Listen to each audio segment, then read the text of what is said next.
So, did a bunch of filming again. Yeah. On two forms. Yeah. Dahong and Xiaohong. Xiaohong. All Shaolin stuff. We're hopefully to do more. Looking forward to it. Yeah, absolutely. That was actually fun. Yeah. One of the things that I wanted to talk to my brother about here is how we perceive and how I feel like how people should perceive what a black belt or black sash means. I mean, he's told me some great stories about. I mean, go ahead. So, I was doing a seminar one time at a school, karate school, and I always say, listen, when you get your black, I go, that's a great accomplishment, but you're just now starting with the basics. You're a master of the basics, and I said, it's kind of like getting your driver's license. Right. You don't really know how to drive well, but you do have the license. And as I'm saying it, everyone keeps looking above my head, because at the school I was at, it says, our goal is black belt. And I was like sitting there going, yeah, you become a good beginner at black belt. And you're, I think, to me, I always say you're a master at basics, of fundamentals, right? Which is, could take you far. Yeah. Right? Yeah. But there's still so much to learn. Even if you historically look at systems, there's still so much you can learn. Some people view it as, okay, I'm gonna jump around from system to system. I go, but if you went on a search and looked at things historically, you could probably find some really good stuff in it. Oh yes. Yeah. I love seeing the thing, because we didn't do it, but a form that we were talking about, the Jingang. Oh, the diamond form, yeah. The diamond fist form. Beautiful form. Yeah. But I actually did it with a bow and arrow. Oh, and it looked really cool, and it felt great. So something to think about. It's not that well of a known form, but it's a beautiful form. Right. But I mean, it is a tough journey if you're in a combat school, especially combat school. Tough journey to get to black belt, but that really shouldn't be your goal if you want to know more. So some people, black belt, that's your diploma, and then you're gone. Well, and people see someone like the SOV, and we do these moves on there, and they see us pound on them. It's like, that's just part of the dues you pay going up that realm to be an honored black belt. There's people who have black belts and black sashes around their waist. They just was at their school long enough and paid the right fees. And then there's people who, I saw a great meme. It's a bunch of black belts, and it says, there are black belts, and it showed a bunch of jiu-jitsu black belts, and then the caption was, and there are black belts. Right. And what I took away from that is that a person at that level should be honored. Like you've been through the ringer, and some people are like, well, I've been through the ringer, I had to run 5 miles. I go, what are you running 5 miles for? Right. I mean, that's great for conditioning, but if you take your arc back 200 years, they were not running 5 miles. What they were doing was trying to survive. Right. And that's what you should be training. And one of the things I always tell people is, if you become a credible black sash, black belt, it's very important to start to help your teacher out, to teach. Not because you should be a teacher, not because you're a black belt, but because when you start teaching, you start deconstructing in your own mind how you do what you do. Because now you have to explain to somebody else how to do it. Even if you think you're a horrible teacher, if you learn how to break things up. Because one time, our Sifu said, you're going to do a kicking class. I'm like, okay, Sifu. So, and I was 23 years old. And the first thing I do is, okay, you do a side kick, you do this, you do a roundhouse kick, you do this. And they all looked at me like, okay, how do we do it? And in my young mind, I'm like, oh, crap. Now I got to deconstruct it. And I literally went, well, I just fumbled through it. And then after a couple of years, of course, I figured out, okay, you break things up, and I figured it out and stuff like that. So people could understand the dynamics of our body dynamics that we do that. But so when you the life after black belt, not so much, oh, now you could teach. No. The thing about that is when you start teaching, or at least helping teaching, you learn to deconstruct your body mechanics so you could impart that knowledge. But not even that. The more important part is you actually understand what you do. So really, it's all for you, mostly. And some people hate to teach.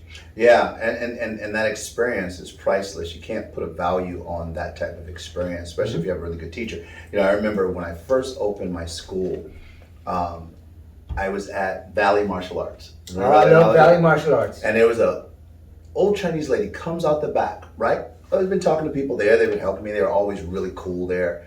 Old lady comes out. She goes, "If there's no bruising on your floor, then your students aren't learning." Yeah. And I always tell people, I said, listen, here's the thing. Maybe not your first year, or your white belt or white sash, but before you get to black, if you're not getting bruised, the women in the group, if someone hasn't almost handed them a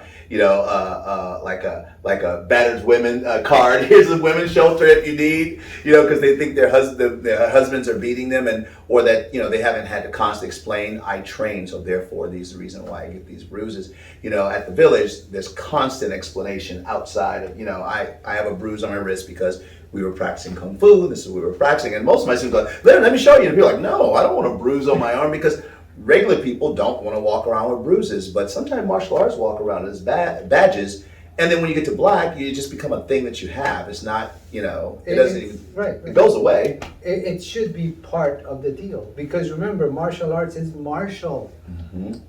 All right, it means it's fighting, it's combat and stuff like that, and it's not about competition. It's about survival. We could train like competitors, but it's too much work. Oh.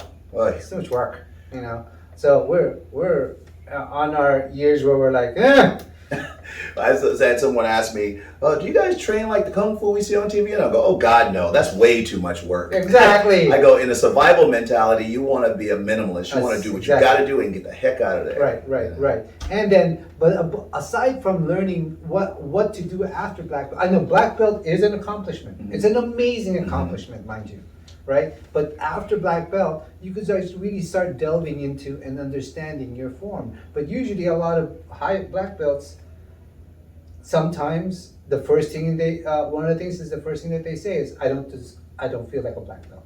It's funny that when I talk to so many different styles of martial artists, and it's generally people who go through some form of combat who feels that way.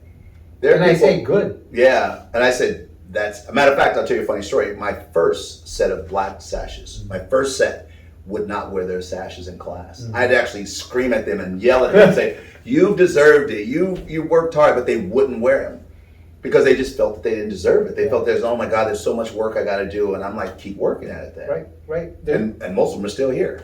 Right, and that is it's a healthy thing. Because you're constantly learning, you're constantly we're forever practitioners. Yeah. I call myself practitioners all the time. Right. Well, we are. Yeah, we are. We'll always keep training. Yeah. And we're always finding out some cool stuff, and we don't think about it because, mind you, supposedly the toughest community, any martial art, for a world that is so violent centric. Right. The self-esteem factor is not really there a lot of times. Yeah. It's just like, have some self-esteem, be confident, and you're not, look for it smartly. That's from a martial standpoint. There's all these great quotes by, Sun Tzu and Lao Tzu and all these different guys. What I love is Jimmy H. Wu's confidence quote. You can take my life, but you can't take my confidence. Yeah. I mean, you realize the power in that motion. It's like, it doesn't matter what you do to me. Right. Like, there's some people who went through this life who were in war, who were captured in World War and were tortured and different things like that. Like, it doesn't matter what you do to me. Right. You ain't gonna take my confidence. Those amazing people that could handle that. Exactly. And you guys are amazing too. Yeah. So there's that's an awesome quote. This is how demented my mind is. Somebody asked me, we're talking about Bruce Lee's 1-inch punch, and somebody comes up. So it's like this. It's like, what can be the 1-inch punch? And I go, a 2-inch punch. Anyways, I know that's off the subject. That's funny. That is funny. But aside from that, once you get your black belt, it is an accomplishment. Right. It is a thing that you need to do, but you have your checklist, correct? Yeah. You have to have your health, your stamina, your strategy, your tactics, your combat, all of that, plus your philosophies and survival. And I'm not saying that you can't leave your style or anything like that, but the question is you may be leaving it for something that your style is in there. You may have to get it at your second degree, Right. whatever it is. But it asks, talk to your instructor, be very clear on what you're looking for, because generally by the time you get your black belt or your black sash, you're ready to goal set. Now I want to learn takedowns or throws, or I want to learn, Right. this, and so, or a weapon. It may be a weapon. So talk to your instructor before you just jump out of the boat and go somewhere else, because that instructor has invested a lot of time in you, Right. and they deserve to at least have that respect. Right. Yeah. Right. These guys are really working hard Yeah. to give you what they think is the best for you. Right. So, and of course, it's up to you to have enough brains to think that is it the best. Right. So, but aside from that, Right. this is Ron Shaw. And Gus Gates, I don't know. KKP.